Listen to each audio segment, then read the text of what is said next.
Hey, good morning, everyone. It's currently 9 o'clock. Let's give it a couple minutes. We'll start here in about 2 minutes. Give an opportunity for others to join. Thank you.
Good morning. Let's go ahead and get started here. Welcome and thank you for joining us for the State Water Resources Control Board's Drinking Water and Environmental Laboratory Accreditation Program fee stakeholder meeting. This meeting is being held virtually through the Zoom and webcast platforms and is also being recorded. My name is David Ceccarelli, and I'm the Fee and Revenue Branch Chief within the Division of Administrative Services. Today, we have many of the Fee and Revenue Branch staff working behind the scenes to ensure that this meeting runs as smoothly as possible. If any time throughout this event you find that you are having technical difficulties, please email das-drinkingwaterfees@waterboards.ca.gov. That email address is posted on the agenda and is currently up on the on the Zoom and webcast platforms currently. Assisting me today with this presentation from the Fee and Revenue Branch is Cassandra White and Tracy Lutz. Also joining us is the Deputy Director from the Division of Administrative Services, John Russell, and the Deputy Director from the Division of Drinking Water, Darren Polhemus. Individuals attending via Zoom, please use the raise the hand function if you'd like to ask a question or provide a comment. If you're joining us through the webcast, you can also submit a comment or ask a question by emailing the email again on the screen, which is, again, I want to remind everyone, das-drinkingwaterfees@waterboards.ca.gov. In the past, there has been some delays in the broadcast through the webcast. Therefore, through the meeting, staff may pause so the broadcast can catch up to the listeners. Again, we thank you for joining us virtually today. We thank you for your patience as we've moved into this 100% virtual meeting space. We're doing our best to ensure everyone can participate in an effective way. So let's just go over a few meeting guidelines. Remember to use the handouts that were sent to you via email. If you don't have the handouts, don't worry. We'll be sharing the documents on the screen. You can also request a copy of the documents after the meeting, and the documents are posted on our fee web page. When it's your time to speak, please introduce yourself and who you represent. Please mute yourself when you're not speaking. And again, you can submit comments or questions at any time through the email. For the meeting to run efficiently and stay on track, we're requesting that each participant who wants to ask a question to please ask one question at a time. I understand you may have a clarifying question to your original question, and that's acceptable. Once your question is fully answered, we're going to move on to the next participant's question, and you'll be put back into the order of participants who are requesting to ask a question. In addition, if the discussion starts to move away from the intent of the meeting, which is to discuss drinking water, and ELAP fees, then I'm going to ask that the participant and I meet offline to coordinate these discussions further and involve appropriate staff as needed. So at this time, let's go ahead and review today's agenda. Next slide, please. Or scroll down. There we go. Thank you. Can we make it just a little bit bigger too, if possible? The size. So agenda item number 2 there, we'll be going over the safe drinking water account fund condition. Item 3 is the safe drinking water account budget cost drivers. There are 5 budget change proposals that will be discussed. Item 4 are potential drinking water fee changes. And then at that point, we'll move into the ELAP portion of the discussion, which item 5 will be the ELAP budget fund condition, followed by the ELAP budget cost drivers, and then a proposed ELAP fee change, which then brings us to the open discussion, and then finally our next steps.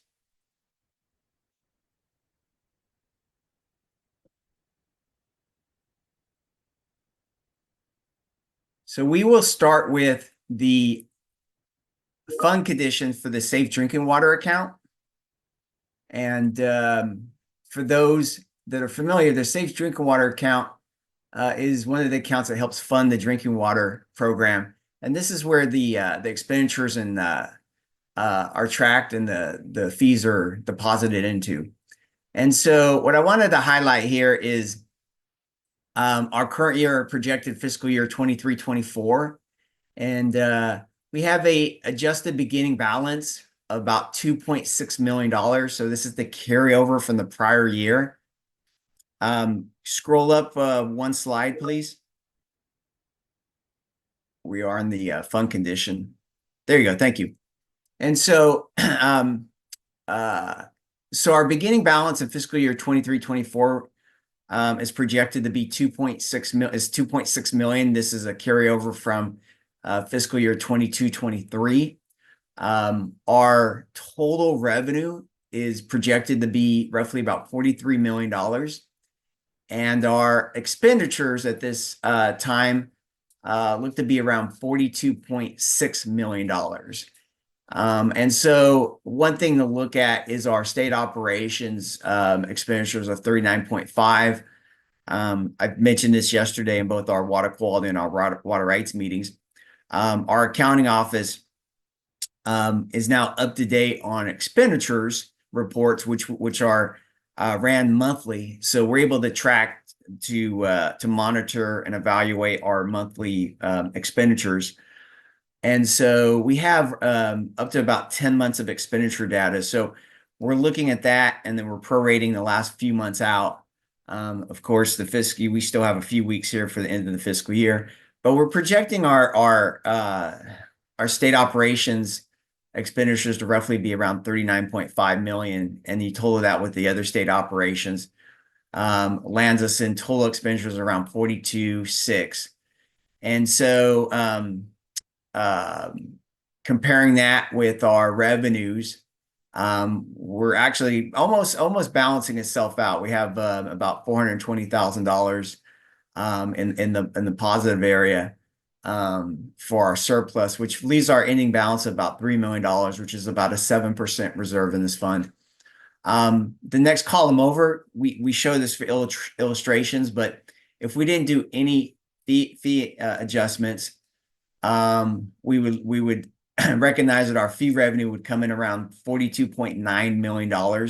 So this would be no adjustments. We keep the current fiscal year 23-24 fee structures in place. However, our expenditures, which we'll get into, of course, in a moment when we look at our budget cost drivers, are projected to be around 47.9 million, almost 48 million. So that would put us into a structural deficit about 5 million and run the reserve or this fund into a negative reserve, which one of the key principles of Department of Finance is that we have to keep our funds in the positive. And so looking at the last column there, we're looking to build a fee structure that's going to generate $48 million in revenue, and that $48 million matches our total expenditures of roughly 47.9, basically 40 million, which then basically puts us into balancing the fund in 24-25, and leaves us with an ending balance of roughly around 3 million, which would be projected out to have a fund reserve about 6.4%.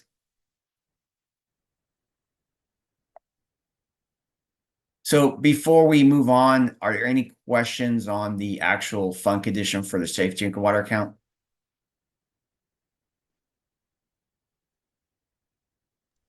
We do have a question that was emailed in from George Erwin Cal Poly Pomona asking, could the determination for group quarter be reconsidered for commuter colleges such as Cal Poly Pomona? We have 29,271 student enrollments, but only 4,500 are residences. By using the entire enrollment in determining the group quarter, our service connections and the annual fees had to increase significantly from prior year. Please reconsider or clarify the group quarter determination. Okay, and let's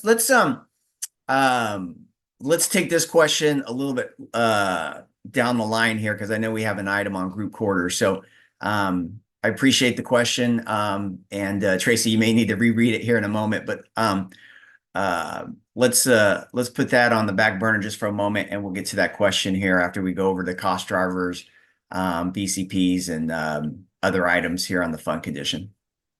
Sounds great. So let's go ahead. Oh, I'm sorry. Go ahead, Tracy. I was just going to say next slide if you were done, David. Okay, yeah. So next slide, please. Okay. Good morning, everyone. The first table shows last fiscal year's 23-24 fee setting budget at 42.9 million, followed by the governor's May revised fee setting budget for fiscal year 24-25 at 47.9 million, which is a net difference of 5 million or 11.8%. The second table shows what is driving the program costs. The first cost driver is state operations with an increase of just over 1.7 million or 4%. This is primarily employee compensation, including salaries, healthcare, and retirement. The next item are the BCPs. There are 5 BCPs, which Cassandra will explain in more detail after we run through the totals. The first is the enforcement support for permanent and sustainable drinking water solutions. This BCP is 250,000, which is just over 0.5%. The second BCP is the Information Security and Privacy Staffing BCP. This BCP is charged to all water boards funds, and the SDWA portion is 46,000 or 0.1%. The next 3 BCPs were added as part of the May revise. The first of those is Senate Bill SB 3, the Water Shutoff Protection Act. This BCP is 1.6 million, which is 3.8%. The next BCP is the Los Angeles County Primacy Delegation Agreement termination. This BCP is 881,000, which is 2.1%. And the last BCP is Assembly Bill AB 664, Enforcement Support for At-Risk Domestic Well Compliance. This BCP is 450,000, which is 1%. Finally, the last cost driver is pro rata, which shows an increase of 99,000 or 0.2%. That concludes the cost driver details supporting the overall SDWA increase of 5 million or 11.8%. Before we take any questions, I will pass it back to Cassandra, who will provide more detail on the BCPs. Thank you, Tracy, and good morning. So we'll go over the BCPs a little more detail. So the first one, the enforcement support for permanent and sustainable drinking water solutions. This will support the Division of Drinking Water's efforts to implement solutions for communities lacking safe drinking water and enforce the Safe Drinking Water Act. The position would be dedicated attorney position within the Office of Enforcement to support Division of Drinking Water's enforcement efforts. And the funding of 250,000 will be ongoing for 1 permanent PY.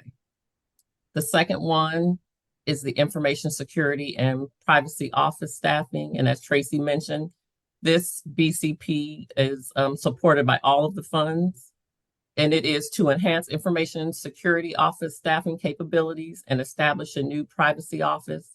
The new PYs will provide staffing needs in the areas of privacy, technical security, and informational security compliance. The total BCP is $629,000 for 4 PYs, but safe drinking water account portion is $46,000.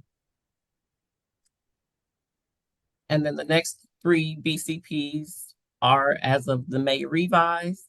The first one is the water shutoff protection expansion as a result of SB3.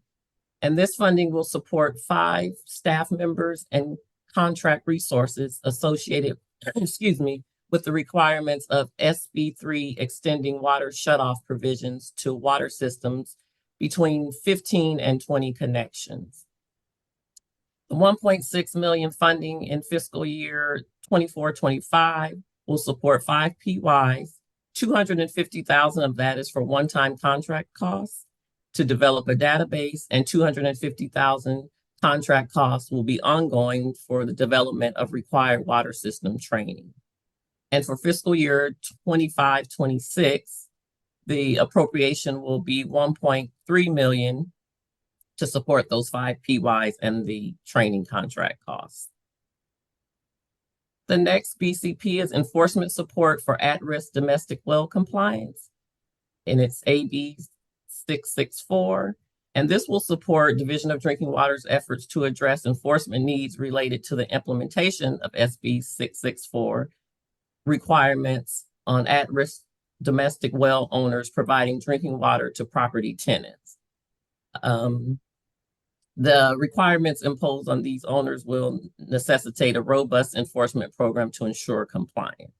And the funding of $450,000 is for 3 permanent PYs. And then the final BCP, the Los Angeles County Primacy Delegation Agreement termination. And this is to carry out the public small water systems regulatory program for Los Angeles County. The county's primacy delegation will be terminated no later than June 30, 2024, per the request of the county, and oversight of delegated public water systems is in the process of being transferred to the State Water Board. And the funding of $881,000 will be ongoing for 4 permanent PYs. And I will turn it back over to David. Thank you, Cassandra, and thank you, Tracy, for that overview. And so kind of looking at the cost drivers program going up from about $5 million and 11.8% from our fee setting budget from 23-24. And of that 5 million, 3.2 million as a result of budget change proposals. And of the 11.8% of those BCPs is about 7.6%, which again is driving the cost. Before any questions, I don't see any online just yet, but I just want to kind of pass it to Darren. If you have anything to add with any of the budget change proposals. No, David, I'm happy to answer questions if people have them about them, but I don't have anything other than that. Okay, thank you, Darren. Any questions again regarding this item or the fund condition through the email chain? Right now, it's still just the one from George Elwin. Okay. Good morning, Bob. You have your hand up. Please introduce yourself and who you represent. Hi, I'm Bob Gore from the Guelco Group representing the cities of Fresno, Long Beach, Antioch, Woodland, as well as Modesto Irrigation District, which has an ELAP, by the way, and a number of other entities. My question is, I understand, and so do my clients, the fact that most costs directed at individual one-time projects need to be spread around. But in the case of the LA County agreement termination, this seems very specific and targeted and useful only to one entity rather than the whole state. And it's a fairly significant impact. It's 20% a proposed probable rate increase. So I don't, I think this is something that might be one entity in the water board, not the rest of the fee payers. So let me explain I'm assuming you're talking about the LA County Yes, yeah, primacy delegation agreement. yes. Okay. Thanks, Darren. So what's going on there is there currently is 27 counties that have local primacy agency agreements with the state of California, which means for water systems from up to 200 connections, they regulate them on behalf of the state, and we oversee their work in regulating them. Per statute, they're allowed to charge a fee to fund that local county program. LA County, as others have done in the past, has chosen to return their program to the state.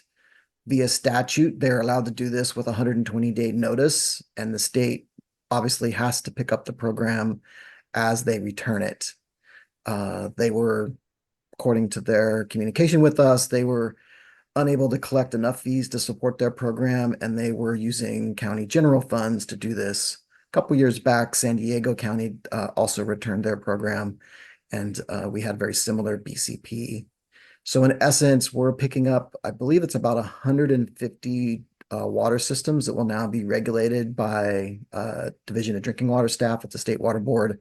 So it's an ongoing, basically in perpetuity, workload that's being transferred to the state. Now, the difference in cost there is we will obviously include those new 150 water systems as fee payers to the water board. But if you apply our current fee structure, we do not collect enough fees from those small systems because we give small systems a break on their fees and our fee structure, as you're aware. We will not collect enough money for the 4 PYs needed to handle the workload of the systems that are being returned. So in essence, it requires a fee increase across the board as estimated here. Now, of course, the board can modify at a future time their fee structure such that that has a different balancing, but that's the general component is we need an additional amount of revenue from our fee payers in order to make up the difference of what we will collect from those new water systems that are now under DDW regulation versus what the amount of staff needed to actually oversee them. That helped, Bob. So it's a permanent, it's not a one-time. Thank you, Darren. I understand. Golly, don't understand why though we're spreading out. I know smalls and especially DACs need assistance, but this seems like an unvetted subsidy being done through a fee that might more properly come before the board for a full debate and action. But perhaps again, I'm wrong. I'm not familiar with the statute underpinning your authority here. So anyway, but Yeah. thank you. Happy to talk about it more. And of course, what we're talking about here is a general increase across the board for revenue. How that gets distributed to water systems will vary depending upon their size, as you're aware. And that is a legitimate comment for everyone to make towards the board's fee setting. It could, if we increase the fees on the smaller systems, then, less adjustment to the top. But it's generalized here across the breadth of it. Of course, David could say it more eloquently than I'm probably saying it on how we spread that out. But it does require us to generate more revenue in order to address the workload that is there. But we have taken into account how much fees we will get from those systems based on the current fee schedule. But that fee schedule, is something that people can comment on if they want to propose a adjustment to it. Thanks again. Sorry to intrude. No, it's fine. Good question.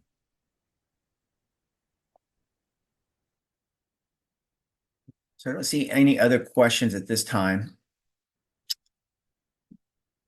We'll go ahead and continue with the agenda. If we go back to the first page of the agenda. There we go. And so I'm going to toss this to Cassandra. We have a couple of items that we want to talk about on potential drinking water fee changes. Thank you. So the first item we'll talk about is the disadvantaged community certification. And program continues to work on revising the certification process, and the data needed to complete the process will not be reported or available until February 2025. So therefore, the DAC certification process will remain as is for fiscal year 24-25. The revised certification process will be implemented in fiscal year 25-26 fee setting process. And I'll go to Wendy if there's anything else that you want to add regarding disadvantaged community certification. No, I don't have anything further to add to that. So we'll continue that work and update everybody in the next fee process in 25-26. Okay. And are there any questions related to disadvantaged community certification? So Cassandra, I just want to add that as we work through this process of evaluating the disadvantaged communities in the certification process, when we do look at our fee structures for 25-26, we're going to recognize that there's going to be potential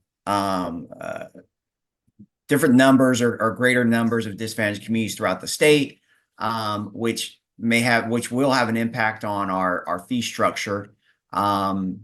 As a result of the disadvantaged communities getting a lower fee, we're going to have to adjust the fees on all of our structures to generate the revenue to cover our cost. And so I just kind of throw that out there. I know we're a year away from that, but again, we've been introducing it at our last drinking water meeting, and wanted to continue our process, knowing that there aren't any impacts for 24-25, but moving in 25-26, when we have better data, and we'll be able to evaluate the impacts to the drinking water community water systems as we move through this process. We'll be able to have proposals for next fiscal year. But again, we're just kind of teeing it off. I know we had some communication about it last stakeholder meeting, and we kept it on this agenda to again continue the conversations. And again, as we move through the process for next fiscal year, we'll have more dialogue on this process. Thank you. And no online questions regarding disadvantaged community. I'll move on to the next item, which is group quarters. And we are continuing to work on changing the fee structure. The primary change is moving from service connections and population calculation to solely using population to calculate the fee, and further refining population by adding residential to the regulation. We plan to present the proposed changes, including the new fee structure, in the final August stakeholder meeting. And now that population is residential population will be used to calculate the group quarters fees. Program will be communicating to identify group quarters water systems to remind them to verify the population data entered into CIDWIS is correctly broken down by type, for example, residential, transient, and non-transient. And that is the update on group quarters. And Wendy, I'll go to you if there's anything you want to add regarding group quarters. Thank you, Cassandra. I just want to add that for those who are on this call and are designated a group quarter water system, our division is currently working with the water, our districts are working with the water systems and making sure we have the correct residential population and the other non-transient, non-community, and transient non-community populations entered into our database or record, so that the invoices that Cassandra's unit or the fee unit uses to calculate those invoices are correct, and the water systems are accurately charged for those population types. So we are currently working on that for the next fiscal year. Is it 25, 26? No, 24, 25. 24, 25. That come out in December. And so, you know, again, if there are ever any issues with those invoices, you know, reach out to DAS, and we'll look into those further. So, and I know there was one question in the chat about group quarters. Thank you, Wendy. So I'll address the question. So good morning, George. Thank you for your question. And we can talk offline, but we will review the invoice and, you know, make the necessary adjustments based on your request. So I will be reaching out to you after this meeting. Looks like we have another question from Michael Waters. Good morning, Michael. Would you please introduce yourself and who you represent? Yes, thank you. Can you hear me okay? Yes, thank you, Michael. Thank you. Yeah, hi, my name is Mike Waters, and I'm with the Department of the Navy in San Diego, Naval Facilities Engineering Systems Command, and my colleague and client, Justin Rhodes, may be on the call as well. I wanted to follow up on the group quarters, and thank you for letting me join. Our question, and I think it follows up on what the individual was asking, you know, a little earlier in the call. In talking with Justin, my understanding is that the invoice the Navy has seen most recently here in San Diego for a number of facilities is using the group quarters formula for the entire population, and that was basically the nature of my question this morning. Was that it appears that the total population is being used for all aspects. I mean, the group quarters formula is being applied to a whole installation when only a portion of the facilities on the installation would seem to be group quarters. So I was wanting to ask about that. Is that something the board is looking at in terms of approaching future invoices? It seemed like maybe the answer is yes. I just wanted to check. Thank you. Yes, that is correct. As I mentioned, we are proposing for fiscal year 24-25 to implement by adding residential to the regulations would further, like I said, refine. And so where we're only using residential for group quarters as opposed to the entire population. But the current invoice that you received, it was calculated based on the information entered into SWRCB, where the entire population was entered in for residential. I understand. Yeah, that's something Right. Justin and I had talked about. Thank you. That you know, it on some level, I guess it amounts to the Navy and perhaps other entities, you know, requesting that the board, you know, break down the calculation to reflect, you know, a subset of facilities that are group quarters and distinguish that, you know, billing wise from the facilities that aren't, you know, necessarily group quarters. But in conjunction with that, as Justin and I were discussing that, I suspect that means that the Navy and other folks will probably need to provide more information to you all, right, to help break down things that way. So anyway, thank you very much. Justin, I don't know if you're on, if there's anything you want to say further, but I feel like that addresses our question. Thanks a lot. Thank you. Thank you. Wendy, you had your hand up? Yeah, I wanted to just clarify for Michael and Justin, maybe, and any other group quarters that are on the call. It is, like Cassandra said, we're proposing in the regulations adding that the population's based on residential only. So it's very crucial that when you fill out your EAR, the electronic annual report, that you fill out the numbers in that electronic annual report as accurately as possible, because that is what the district's entering into SWRCB, which is our database of record that the fee unit uses to calculate will be using to calculate the group quarters. So be aware of that. If you have any concerns about numbers on your EAR, you know, reach out to your district to confirm those numbers and them entering them into our database or records. So that's where the data is coming from, and that's where we are using the numbers. And it looks like we have another hand. Good morning, Justin.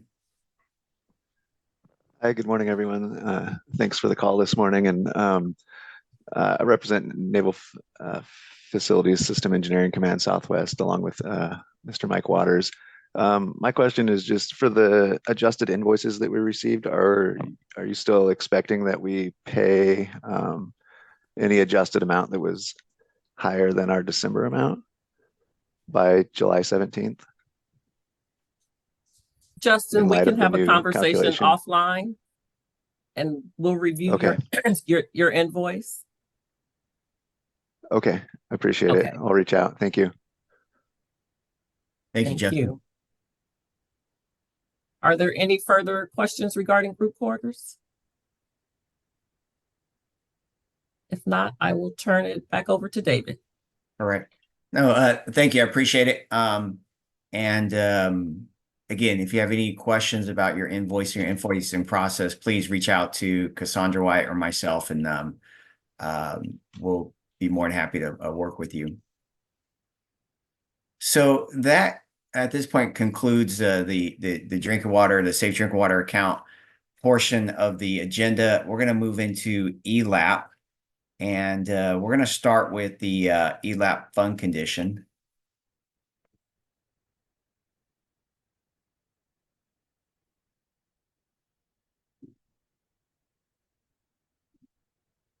Let's see here. And I will highlight, so this is the Environmental Laboratory Improvement Fund, known as ELIF, which supports the ELAP activities. This is where the Environmental Laboratory Accreditation Program fees are deposited and the expenditures are tracked. So I'm looking at current year projections for fiscal year 23-24. We had a beginning balance of 1.4 million. And just to kind of remind folks, looking at 22-23, one reason for us being able to build up the reserve was that several of our staffing in the ELAP program were not charging to ELIF, they were charging to other funding sources, which basically lowered our expenditures for 22-23. And so our revenues came in a little higher than projected, which helped build the reserve in the ELIF. So again, just kind of looking back and I know we've had these discussions before, but the division took some measures to evaluate some positions and to charge them to other funding sources. Moving forward, though, in 23-24, all the positions are charging to ELIF. None of the other positions are charging to any other funding sources other than the Environmental Laboratory Improvement Fund. So looking at 23-24 projections, we're projected to have this beginning balance of $1.4 million. Our total revenue is roughly around $4 million. That's what we're projected to receive under the current fee structure. Our current expenditures are roughly around $4.4 million. So roughly there's its deficit of about $400,000. And that's really what I'm trying to adjust. I'm trying to balance the fund. So revenues on any given year are covering the expenditures. So currently there's this deficit of roughly around $400,000. But still our ending balance in 23-24 projected to end roughly around $1 million, which is basically about a 24% reserve. Again, moving forward, the next column just basically highlights if we don't do anything, what happens is that the deficit, the structural deficit for that year for 24-25 grows basically. So it goes up to about $675,000, and of course draws the balance of the fund down. So looking at 24-25, what we're trying to accomplish is trying to generate roughly around $600,000 in additional revenue. So when you look at the budget year for 24-25, we're trying to drive to around $4.6 million in fee revenue, which is what our expenditures are, $4.6 million. That would balance the fund. We recognize that the ending balance is roughly $1 million, which is basically a 23% reserve. And of course, we use the reserve for economic uncertainties and so forth. With that said, though, what happens is now we've balanced the fund, and again, revenue expenditures are in line. And so we will, here in a moment, we will talk about the actual expenditures from the cost drivers, and then, of course, we'll talk about a proposal which would impact, where the additional revenue would be coming from and drawing us to generate roughly around $4.6 million in fee revenue.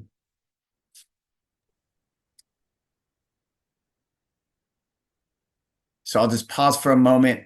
Any questions from the email? Not at this time. Don't see anything. Good morning, Debbie. Debbie, please introduce yourself and who you represent. Thank you. Good morning, everyone. I'm Debbie Mackey. I'm with the Central Valley Clean Water Association. So, David, I guess the question is, I know the 2025 is typically a lot higher reserves, probably because it's a small fund. You're not looking at something that is too small, like the other funds that are 5%. But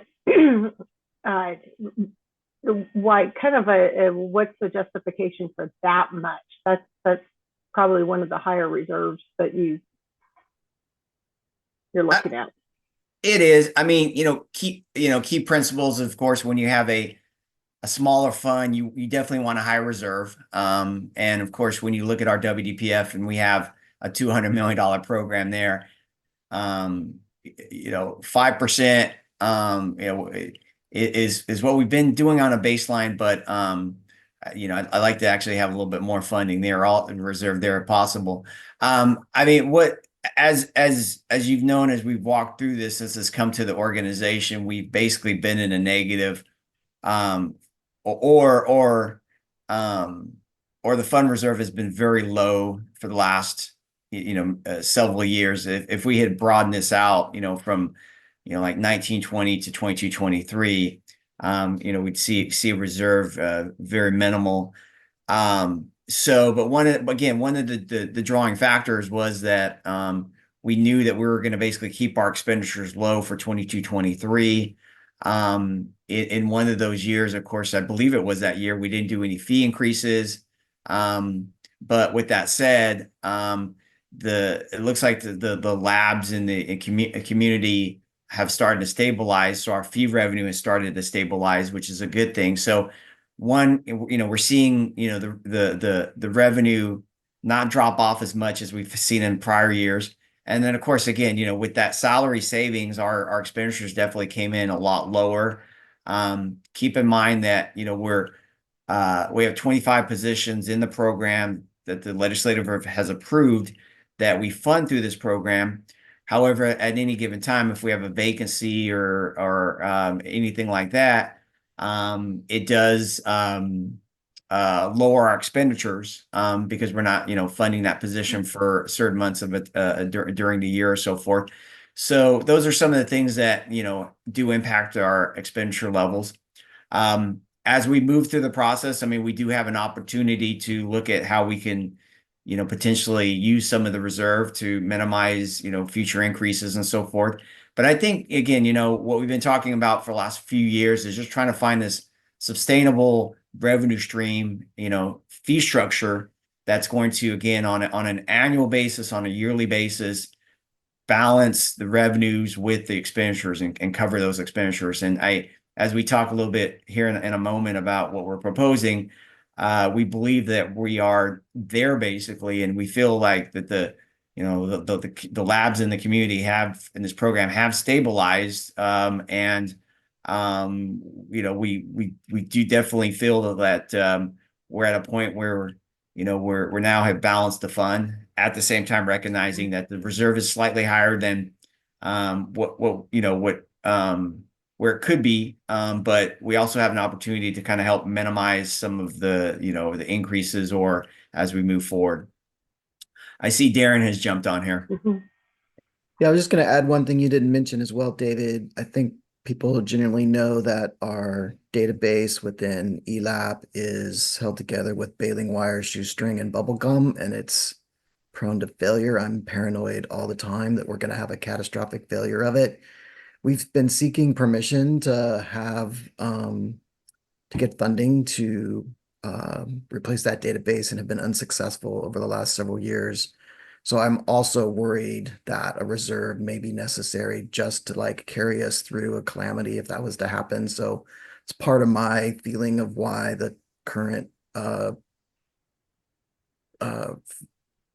revenue reserve is at the higher level is kind of appropriate for ELAP at this moment in time, but certainly can be reconsidered when we get farther along. But that would be part of my thinking as to why we try to keep it where it is until we can get that fixed. We're always a little paranoid about what that could mean for the program.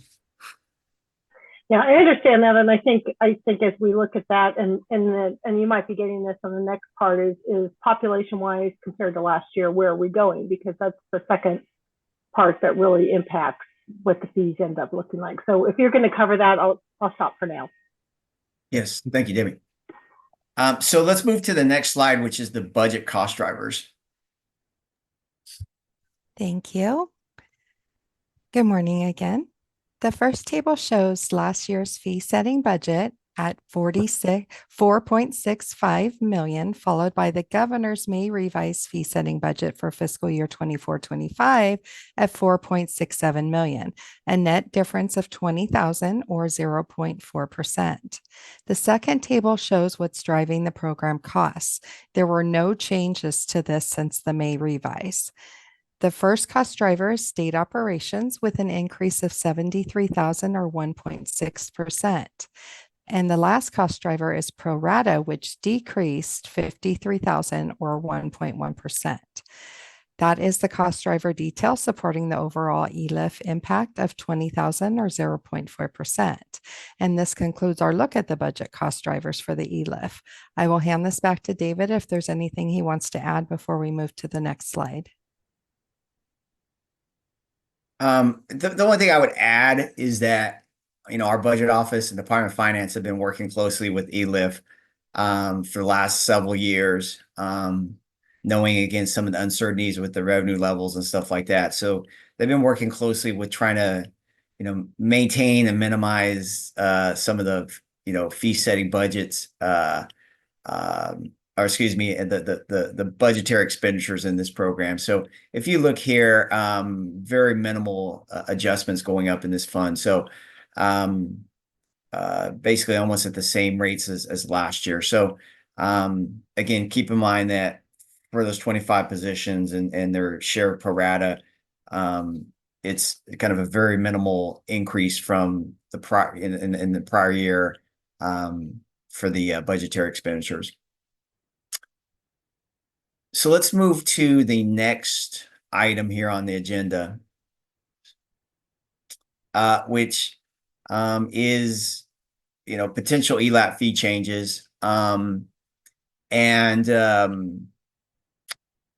just wanted to kind of introduce this, tee this off. We've got, program staff on board here, and then Cassandra is also with us here to have further discussions. So last year during the May board meeting, ELAP discussed with the board about moving to more of a progressive fee structure.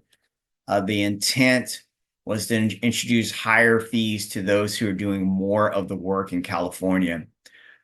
At the board's direction, ELAP and the fee branch staff put together a work group to explore the possibilities of introducing a fee component based on volume.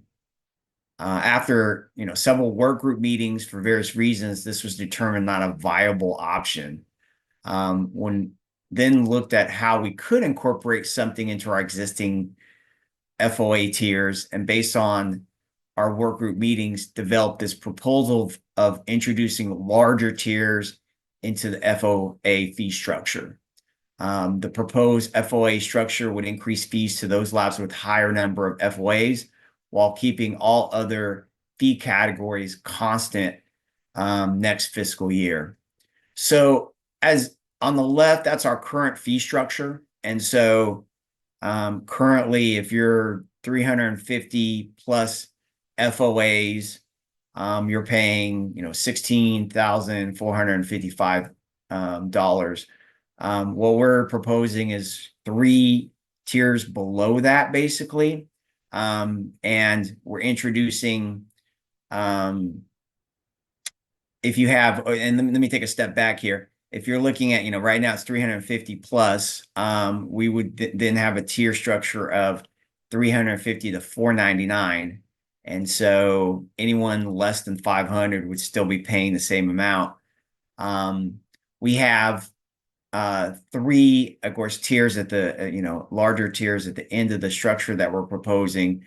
This would impact 51 labs. 36 of them are in the range of 500 to 999. And so they roughly see an increase in fees of around $3,000 annually. We have 14 labs that have greater than 1,000. So they're within 1,000 and 1,999. And that's roughly about an 8,000 fee adjustment. And then we have one lab, kind of an outlier, that has over 2,000 FOAs. And so we're proposing a fee of $29,500, which is roughly about a $13,000 fee adjustment for that one lab. And so right now, those 51 or so are all paying kind of within the 350 plus. And so what we're doing is we're carving out those that have again more FOAs and have built that into the fee structure.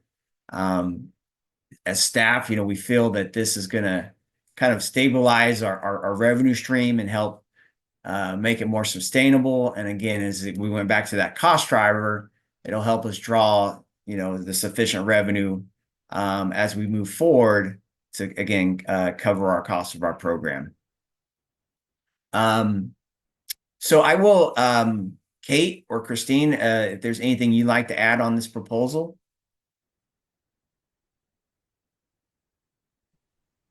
Good morning. I will defer to Christine and or Darren to start if they would like.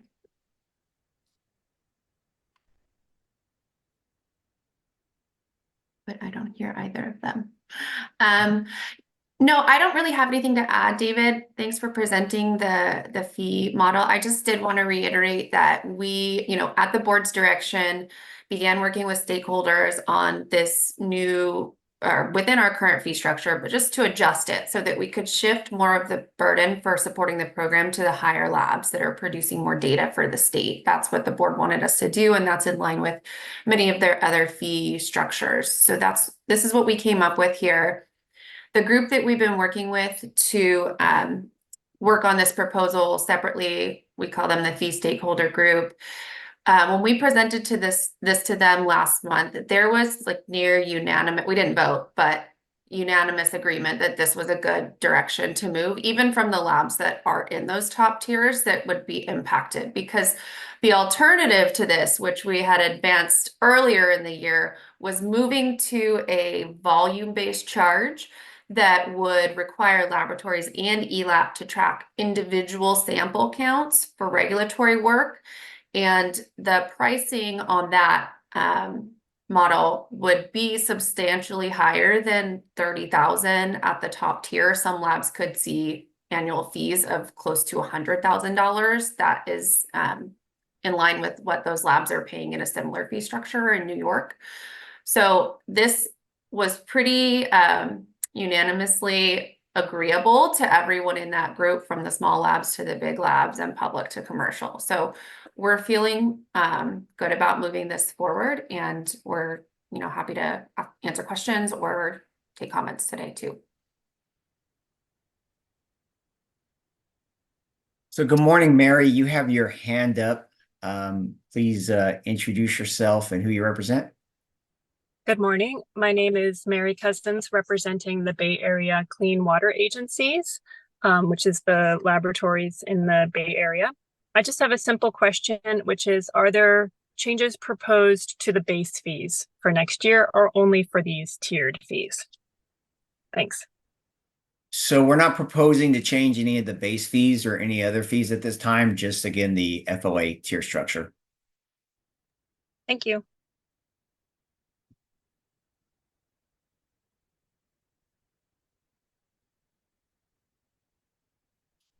Good morning, Debbie. Sorry, good morning, thanks. So this might be the appropriate time to ask that question when I was looking at it. So if it was this, we still know that if we lose labs, the cost of between last year and this year, the cost ends up being spread or potentially spread out. And so what is that revenue, potential revenue loss looking like, and what kind of impact does that make? Yeah, so I think you're asking about the population and the changes there, right, Debbie? Okay. So last year when we went to the board, which was in March or May, one of the M months, we were sitting around 550 labs. And we expected to lose some laboratories come 2024 because that's when the T&I compliance date came in. So we were hearing from laboratories that we were going to lose a lot. Right now, we're sitting pretty consistently since the beginning of the year between 515 and 525 labs. So we haven't lost, so we maybe lost 25 to 35 labs, somewhere in there. We haven't lost as many as we expected to lose based on the comments. And since we've been sitting at that number pretty consistently, we're feeling like there's some that we're stabilizing here. But of course, we're watching it. You know, we're always going to continue watching that number. But at this point, we feel fairly confident that we're at a good point that we will sit. And then where in which like tier are you seeing those losses? And then are there other? Yeah.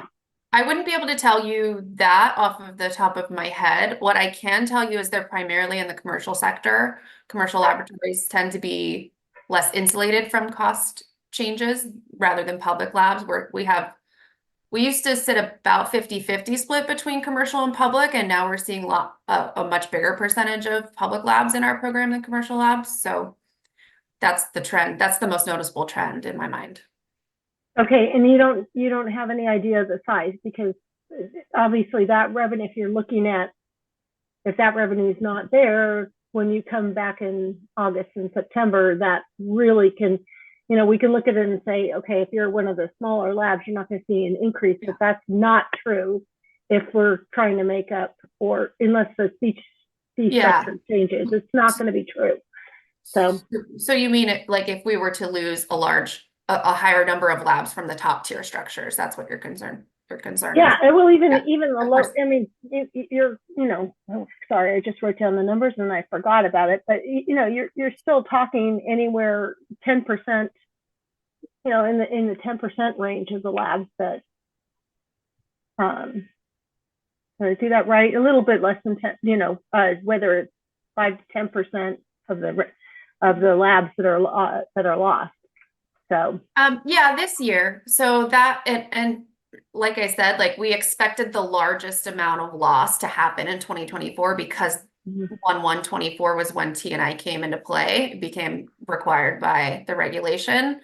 So we wouldn't expect to lose that number again. And like I said, we have kind of stabilized since the beginning of the year.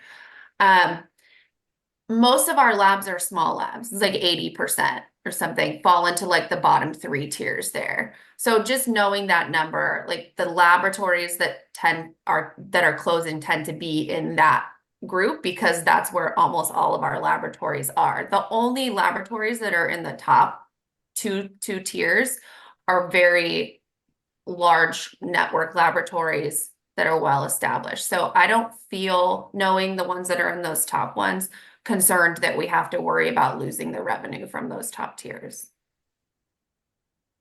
But Debbie, you bring up a good point, which is also why is one of the factors of having a little higher reserve than not having a lower reserve, right? Because with a little bit of uncertainty, we want to have that higher reserve, and then again, it'll help us kind of minimize as we kind of move through the process.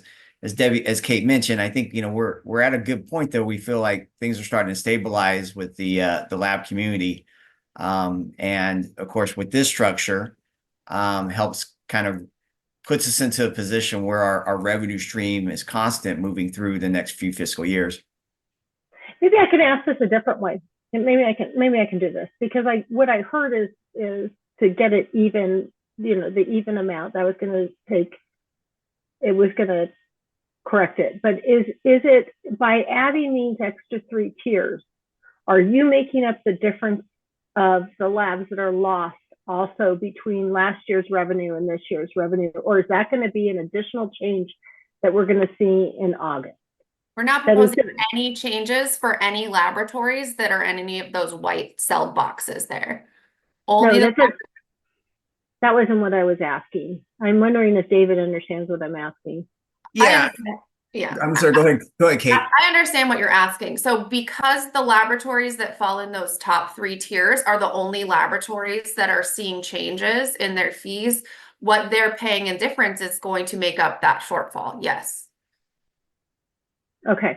Yeah. I mean, because nobody else is seeing a change in their fees. So there's no, there's no extra money coming from them to make up the difference for those 25 labs that went away this year.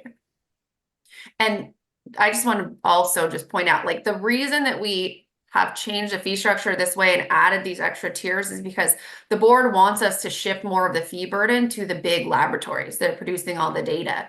So everybody else that falls into this tier, which is, most of our program, into these lower tiers, anything below 500, those laboratories aren't seeing any fee changes this year. There's no fee increase to them at all under this proposal. So like this is intended to protect those smaller laboratories and to shift that burden to some of the bigger producers. Okay, so we're not going to be, I think, Katie, thank you, because that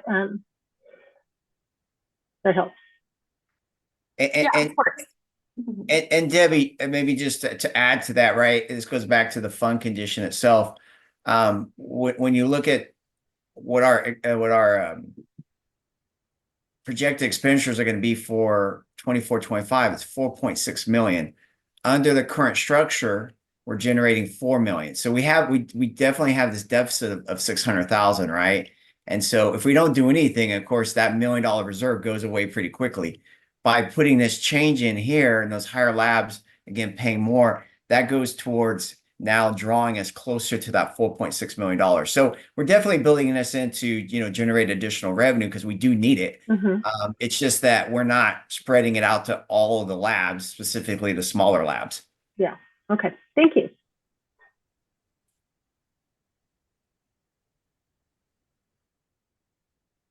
Are there any questions on the online basically? Not at this time. Okay.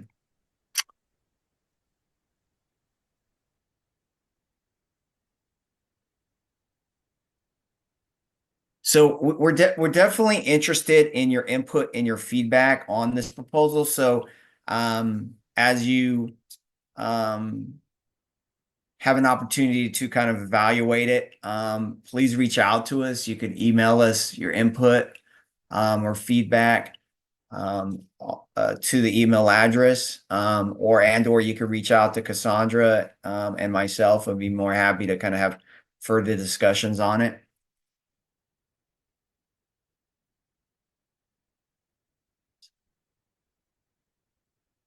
So, which basically brings us to the open discussion period.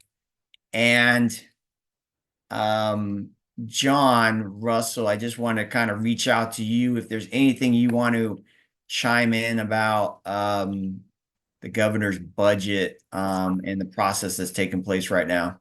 Yeah, I have a couple things, but Bob, did you have a question about our previous topic? Bob, you're on There we mute. go.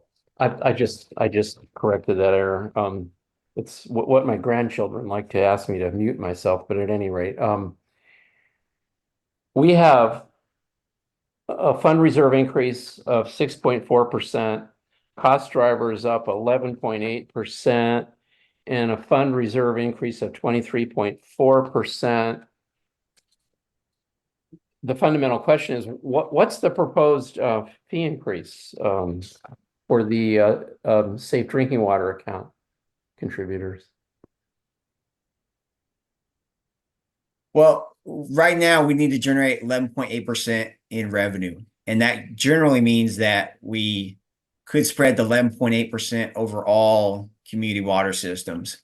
It is something that we'll kind of evaluate and have a more definite proposal in our August meeting. And as we talked about, of that 11.8, and 5.4 million, 7.6% is being driven by BCPs, right. Yeah. over 3.2 million. So that's why I asked about the LA County thing, but it's the 11.8% figure. I don't like to assume. I appreciate your guidance. Thank you, Dave. Excuse me, John. Yeah, that's no problem, Bob. So I just wanted to mention a couple things that are in the budget that haven't been quite worked out yet by the administration and the legislature, and they do have the potential to potentially affect fees. We don't know if they will or not, but we wanted to give you a heads up on them. One of them is that the administration is proposing to do a vacancy sweep. We don't know how many vacancies of hours that will entail. You probably read in the newspaper, it's 10,000 statewide. And we don't know when that will happen either. The other proposal is an approximately 8% cut in our budget. We don't know when that will happen either, or if it will affect all of our funds, such as the funds we're talking about now, or just the general fund. So Department of Finance has told us that they'll be providing us more information on both of those in the fall. And I guess for you, the good news is that if there are if there are effects to the fees, they'll all be decreases because it'll be a potential decrease in our overall budget. But as I said before, we don't really have enough details to evaluate that or to work it into the proposals that you saw today.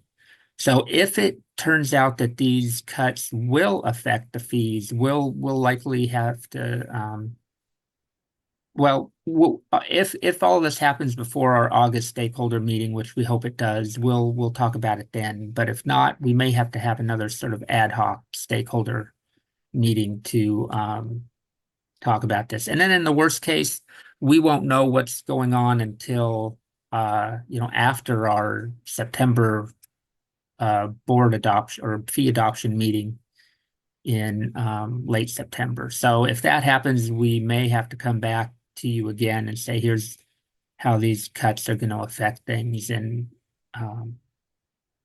so anyway, that's like I said yesterday, that's a long-winded way of saying we don't really know what we don't know right now, but there will be some additional impacts to the budget from finance that are forthcoming. And I'll just add to what John just said. If the direction does come in the fall, and I've kind of talked about this before, Department of Finance does make adjustments to the budget in the November-December timeframe and directs all agencies, including the Water Board, and works with our budget office on making adjustments. If that does become the process after our fee setting process, then of course, what we're talking about, these impacts are most likely going to impact next fiscal year on our fee setting process. And so definitely, of course, if we have lower expenditures, then of course we'll be looking at ways of, again, minimizing, holding, and or potentially maybe reducing fees. So again, no direction at this time, but we'll definitely keep the fee stakeholders in touch with everything that we hear. Debbie, you have your hand up? Yeah, just this is just out of curiosity. So if they do a like the position suite, and it's something for that one of the positions that's empty is for one of these just different budget change proposals that, you know, affect a specific program. Will it be adjusted to that specific program? Do you lose that position? Do you understand what I'm asking?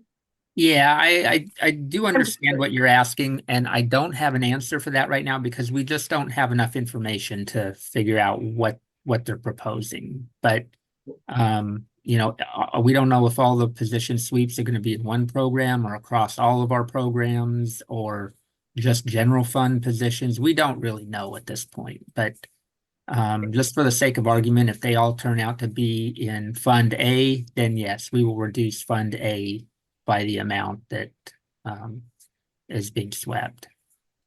Okay, I just was curious. And correct me if I'm wrong, John. We have gotten direction that the BCP positions though are priority though. So yeah, we have been directed to hire those as a priority, so we'll start hiring those come July 1st if we have a budget, which I certainly expect that we will. Yeah, it's an odd budget year. There's a lot of action very late in the game right now. I mean, by this time of the year, typically we would be all finished and we would know what was happening. But the administration is still negotiating with the other two houses. Everybody is trying to make cuts wherever they can because of the deficit. There's not really much acrimony other than where can we take the cuts, and everybody is fully realizing we do need to take some cuts. Okay. Thank you. I appreciate your input on that.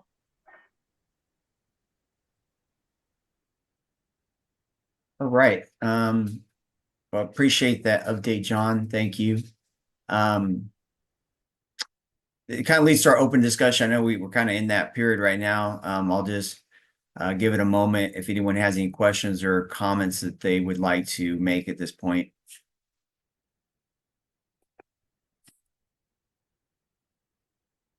And I'm not seeing any. So I'd definitely like to talk next steps.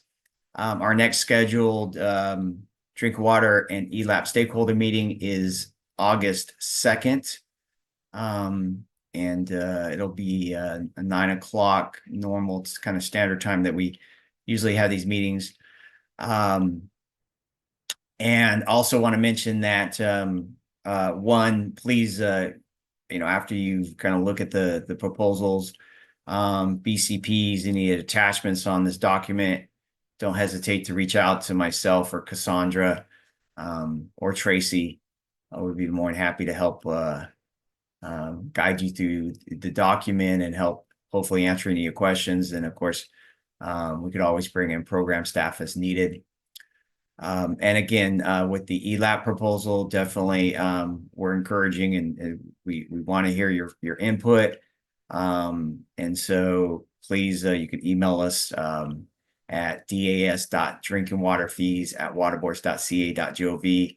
And so again, we're interested in your comments and your feedback regarding that proposal. And again, I want to thank everyone for their participation today. We want to thank all the stakeholders that joined us. Thank you to program staff. And thank you to the fee staff behind the scenes that are navigating this meeting. So appreciate it. With that said, that concludes the meeting. And everyone have a great weekend, and we'll be talking soon. Thank you. Thank you. Thank you, everybody. Thank you.